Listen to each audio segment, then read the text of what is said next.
Welcome to Talking with the Experts. Here we discuss all things business, by business owners, for business owners. Here is your host, Rose Davidson. Hello and welcome to Talking with the Experts. I'm your host, Rose Davidson from rosedavidson.com.au. Today my guest is Melih Oztalay, and we're going to be chatting about how to align marketing with business goals using the 4A's framework. And Melih is CEO of SmartFinds Marketing, a 37-year-old award-winning digital marketing agency specializing in strategic growth through AI-powered SEO, content marketing, and marketing automation. With nearly 4 decades of experience, Melih is a recognized thought leader, helping mid-sized and enterprise-level companies modernize their marketing ecosystems to achieve measurable business results. He is the creator of the 4A's marketing framework, which stands for awareness, attraction, acquisition, and advocacy, which helps businesses align their marketing strategies with performance-driven outcomes. He is a published author, he's a podcast guest, and industry contributor featured in Search Engine Journal, Practical E-commerce, and Cranes Detroit. With over 22,000 LinkedIn connections, Melih continues to share his knowledge with a growing community of professionals seeking clarity in an ever-changing digital landscape. Melih, welcome to Talking with the Experts. Welcome, Rose. That was quite a mouthful of an introduction. But, But I guess that's what happens after 40 years. Yeah, it tells a great story. Tell me a little bit what prompted you to formulate the 4A's framework. So the 4A's, I think, is an outgrowth of, honestly, decades of knowledge and experience. And where it actually started after Google released the Hummingbird algorithm in August of 2013.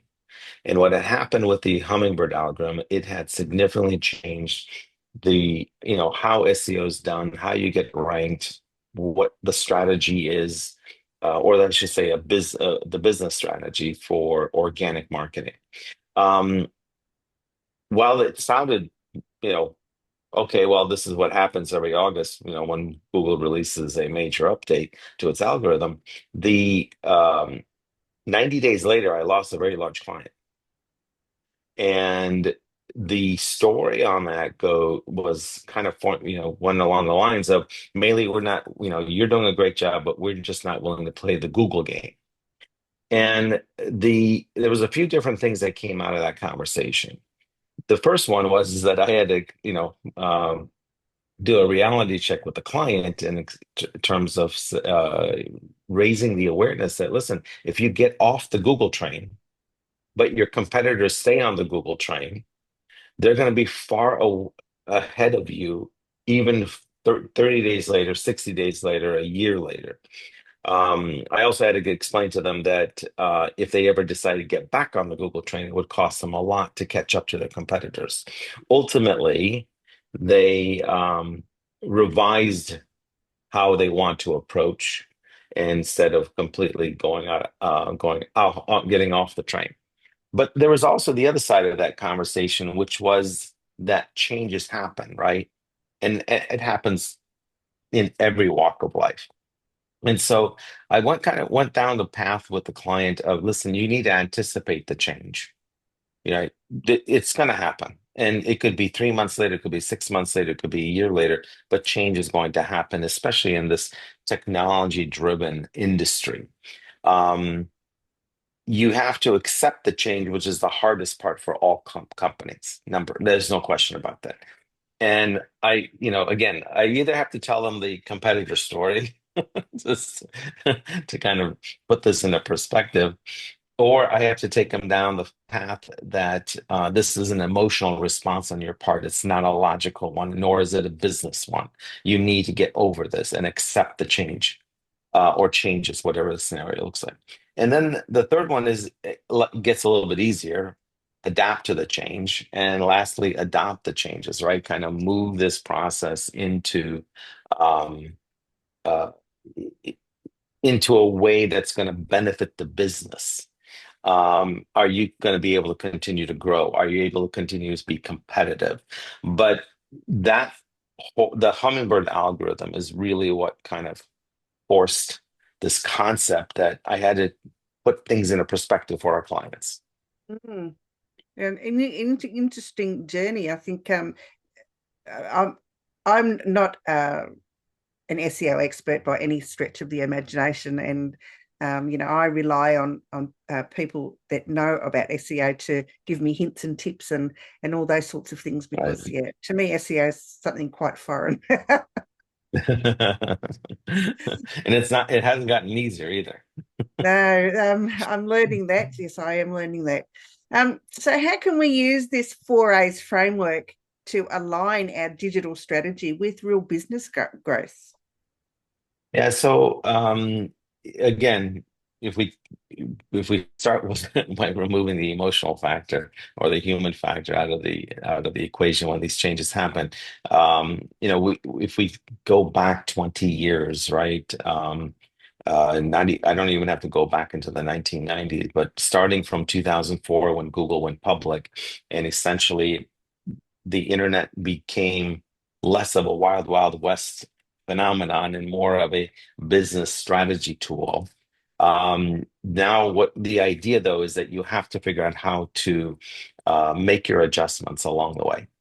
Um, the hardest part is knowing what to do when a change comes, right? So in 2004, Google goes public. In 2007-ish, we have the iPhone starting coming to the marketplace. We have Twitter, we have Facebook, we have MySpace. These types of social communities start to form.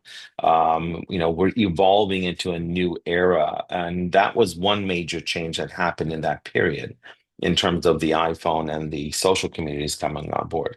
Now, moving further down the road, granted, we had the financial crisis in the United States in 2009, but even going past that, various impacts started to happen relative to social media. Keep moving forward, and then in 2022, the next biggest change is artificial intelligence being made public, and how do we use this tool? And so, um, using the AI model here in the last 2.5 years as an example, my suggestion in terms of trying to align with business goals is to not to be afraid of trying, test something out, whatever it might be. Um, and again, this is also an interesting one with our clients is when we're saying, "Hey, let's test this out." They don't want to be a guinea pig. They don't want to test things out, right? And again, it's an emotional response, not a logical one, because we're living in an environment where um, there is no specific proven item or tool on the market, right? And if you wait until the tool is proven, two things are going to happen. Your competitor's already ahead of you again. And number two is there's already a new tool that's going to be on the market. And the one that you just got used to and has proven itself is already dead. So this is the Yeah. process though, right? This is the process and this is the world we live in. You have to be able to take the new tool that's unproven and take a trial. If it doesn't work, scrap it, move on to the next one. You're going to find one that's going to work. But you can't sit there and twiddle your thumbs, wait until uh, you know it comes back and it's a popular item. By the time it's popular, it's going to be more expensive. It's not going to be necessarily the newest thing on the market, which means that there's something already there behind it that's going to replace it. You have to try and test things out. That is one way again, I'm using the change factor here or accepting the changes. You have to be able to figure out how to accept the changes, overcome the emotional factor there, and equally when it comes to these new tools on the market, especially with what we've seen in the last 2.5 years, just try it out. There's nothing wrong in trying it. Mm. Um, some clients are going to say, well, it's a waste of time. It's a waste of money. Well, I'm sorry. Don't shoot the messenger. This is the world we live in. Yeah, I'm so glad that I'm an early adopter. I love trying new Yes, I things. agree. I love trying new Yeah, things. no And, question. if you and you're quite right. If you wait until it becomes cheaper, or you wait the another year after its release, you could be missing out It's, on stuff that your oh, competitors are taking full advantage of. And it's really, being a late adopter or even a mid-life adopter is to me is letting the boat sail before you even get your foot on board. So yeah. I mean, I think when you said early adopter, what comes to my mind is the book called Crossing the Chasm by Jeffrey Moore. And Crossing the Chasm takes us back to the early 80s when the PC had come out. And if you remember those days, every year there's a new PC model. So it was a mm, big thing, right? That, hey, well, let's move on to the next PC model and the next one. And you had more memory, you had more disk space, right? Yeah, the CPU was had been improved. But starting back in those days, you can come all the way 40 years, 45, 50 years later, and you can see that every year there's always change. Every year there's something new. Technology impacts our business lives, it impacts our social lives. But you have to be able to be near to an early adopter in today's world. You can't being a late adopter, forget it. It's just yeah, you're absolutely. going to Well, be behind. a car is like 10 years in the making before it even gets to market. Right, So it's already 10 years exactly. old, but Yeah, by the time it gets to the car yard. So and phones are the same. I mean, phones are probably 5 years in yeah, the making. So they're already 5 years behind the times. So why right, not grab hold of anything new that comes along when it's, you know, probably 2 or 3 years old anyway. So what does it right, matter? right. The goal is still the same. How do you use these tools to generate revenue ultimately? I mean, right? Everybody's in business, and waiting around is you're going to have missed opportunities, no question about it, and you're not likely to grow very fast, or the rate of your growth is going to be really slow. And my thought is, in today's world, that's just not possible.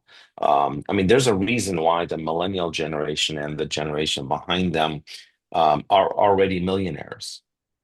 They're grabbing a hold of any opportunity and they're moving forward, making just enormous amounts of money, using these tools and figuring out how to use them. And I think that's, that in itself tells you that you have to be able to be an early adopter in today's world. Absolutely. Now, how can we use all this AI-powered SEO and geo-targeting? How can this improve our lead quality and visibility and campaign performance? I mean, we're all looking Well, at the tools. yeah, I mean, the tools that are on the market, I think for one thing, let me give you a simple example. So websites need something, well, back up one more. In today's world, Google search is lagging behind now. And well, maybe that's not the right way to say it, but Google search is no longer primary, right? Mm, Prior to AI, people either were searching or gathering information in social communities or through Google or the other search engine. Now that we have AI, people are going to AI to get information. They're doing searches in AI much more effective, faster than going to Google. Case in point, I went to Google a few weeks back. I was doing some research. I, got the Google results, and I'm finding myself clicking to every website that it showed in the first top 10. Well, not only were they all not, most of them were not right for what I was looking for, but it took me time once I got to that website to figure out, well, is this the right information? I did the same search in ChatGPT. I had everything I needed in less than a minute. I had 5 websites that were being sourced for the information that I was looking for. And all 5 websites were exactly what I was looking for. Yep. So there's that's one situation where AI is helping speed things up and allowing us to get more done, and especially our redundant tasks, for example. All that is another piece of the puzzle. But with AI, we can do analysis too. Like, for example, with our agency, when we're running, we have Google Analytics, Google Search Console, we have the email marketing results, we have the Google advertising results, we've got the social media, the email campaigns, we have all this data that we're managing for a client. I can take all that data, dump it into Looker Studio nowadays. That's a great tool to kind of combine. But then from Looker Studio, I can take the end results, dump them into ChatGPT, and ask for an analysis. I can upload 10 different Excel files into ChatGPT and get the summary of what I need. No lie, in a minute. The only reason it might take longer than a minute is because I have questions that I want to keep, drilling down into. That's another story. But these are the ways to use AI in today's world, is not only for the searching capability, you have the analysis capability, but then there's the technical side as well. So, for example, ideally, every website should have what's called schema code that's in the HTML code behind the scenes. The schema code was developed way back in 2007, I think it was, with Yahoo, Microsoft, and Google. The concept being that on every page there's text copy.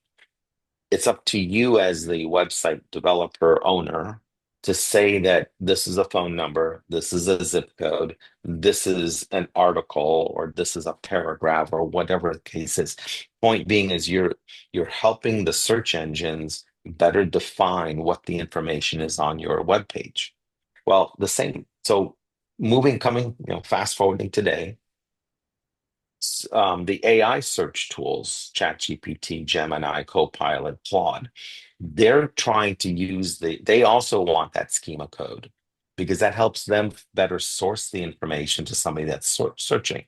So it's imperative that you get the schema code into your HTML of that web page. Well, what's the fastest way to do it? Go to ChatGPT and say, here's my web page, give me the schema code for this page, copy and paste it, and you're done. Okay. And so anyway, those are the 3 examples I'm going to give you on how we use AI and how do we become more efficient. The search capabilities, the analysis, and the technical side, especially when you don't know the technical elements, you have a tool that's going to tell you exactly how to do it. It's wonderful. Yeah. What about geo-targeting? How can we use that? So let's define the geo in this particular case, because geo that you're reading in that summary is called generative engine optimization, and it's not related to geography in this case. And with GEO, it's about using your SEO process, your SEO methodology with artificial intelligence, which generates the necessary SEO elements within your website. Case in point, the example I just gave with the schema code. You want to prepare your web page the way you would normally prepare it. Put in all the SEO elements, your title, your meta description, your tags, your categories, your H2 tags, your image. The images also need to be labeled. You want to make sure that you have the right keyword density. You want to make sure that you've got uh, the primary focus keyword identified within the page. Get all that set up. Then take the web page, dump it in the ChatGPT, and let it come up with the schema code. Add that to your page, and you're done. Show's over and move on to whatever else the next thing is. So, generative engine optimization is about this. Is taking your normal SEO with artificial intelligence and making sure that your web page is better suited not just for Google, but also for the AI agents. Right. Well, yes, because thank you for clarifying what GEO stands for, because I was thinking it was the geographical. There you That's go. okay. Melly, how It dawned can on me as you're talking. I'm like, okay, I think she's reading from that description I had I sent, am. and it wasn't clear. So, Melly, I'm how glad you can we? mentioned this. I mean, I'll have to revise that paragraph a little bit to clarify Good what idea. G is. So, how can we structure a scalable marketing ecosystem? Yeah, so again, the easiest thing to do is use the AI tools to help you develop that structure. Okay.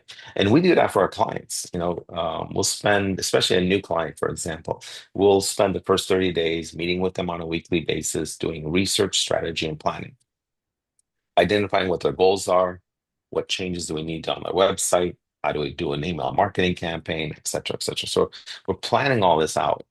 But in the last 2.5 years, especially in the last 6 months for that matter, um, we've been able to take the information that we get from the client and process it through ChatGPT, for example, and gather, help prepare a plan with the appropriate goals. Now, I'm not going to suggest to you that it's 100%, but that's where the human factor comes into play. What you're really doing with the AI tools is to help speed things up.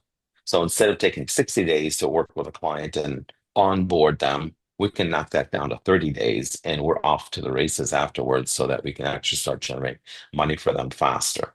And so I think that, this is these are the methods to use in preparing your plan, in identifying what your growth looks like. Um, and there's so many different tools on the market. For example, you have these AI agents that you can prepare. And the idea with the AI agents, and I think don't quote me on this, I think it was like N8N or something like that. There's a platform where you create your workflow with AI agents. And the concept there is, yes, it takes a little bit of time to set it up, but once it's set up, you remove the mundane tasks out of the way. The concept being you're freeing up your time for Mm, that which is more important, right? So, like for example, we all go into LinkedIn every day and we get bombarded by messages inside of LinkedIn. Well, you can use an AI agents to help filter out what's important within those messages and just identify that, right? Um, the other scenario over here is to take the AI agents. Well, once you have that out of the way, but now be able to spend your time on your business. Well, what's your financials look like? What are your goals for this year? Are they even achievable? See, that's the interesting thing. mm, Think about what you want to achieve, put your plan into ChatGPT, and figure out and see if your goal is even achievable. And you may find that, yeah, you're, reaching for the sky, but if you don't have the necessary financial resources to invest to get to those goals, then you have an unrealistic situation. But these are the type of ways that you can use AI nowadays, is to help yourself by using these AI agents to help you develop the plan, to help prepare the your goals and figure out if they're realistic. and it always is beneficial to have realistic goals and not pie in the sky. Yeah. Well, when you have unrealistic goals, you end up uh things start getting frustrating. And Yes. if they're frustrating, you got emotion involved, you're not going to be making good decisions moving forward. Let's figure out what the realistic goal looks like and work your way through that. Yep, absolutely. Now, if you want to find out more about what Melih can offer you, or you want to find out all about AI generation and SEO and all those sorts of really good things, find him on LinkedIn, Facebook, Instagram, on his website at smartfindsmarketing.com. He's on Pinterest, he's on YouTube, and he's got another YouTube thing here that I will put all those in the show notes for you to have. You Yeah, have something. I'm accessible in multiple directions. It's everywhere. He's everywhere. Exactly. Conversion rate optimization.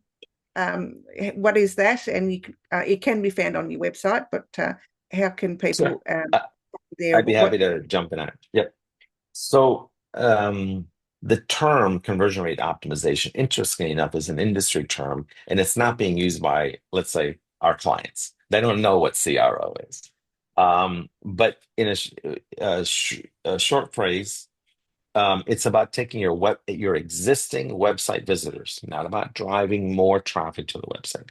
Take your existing website visitors and using AI, A/B testing, SEO,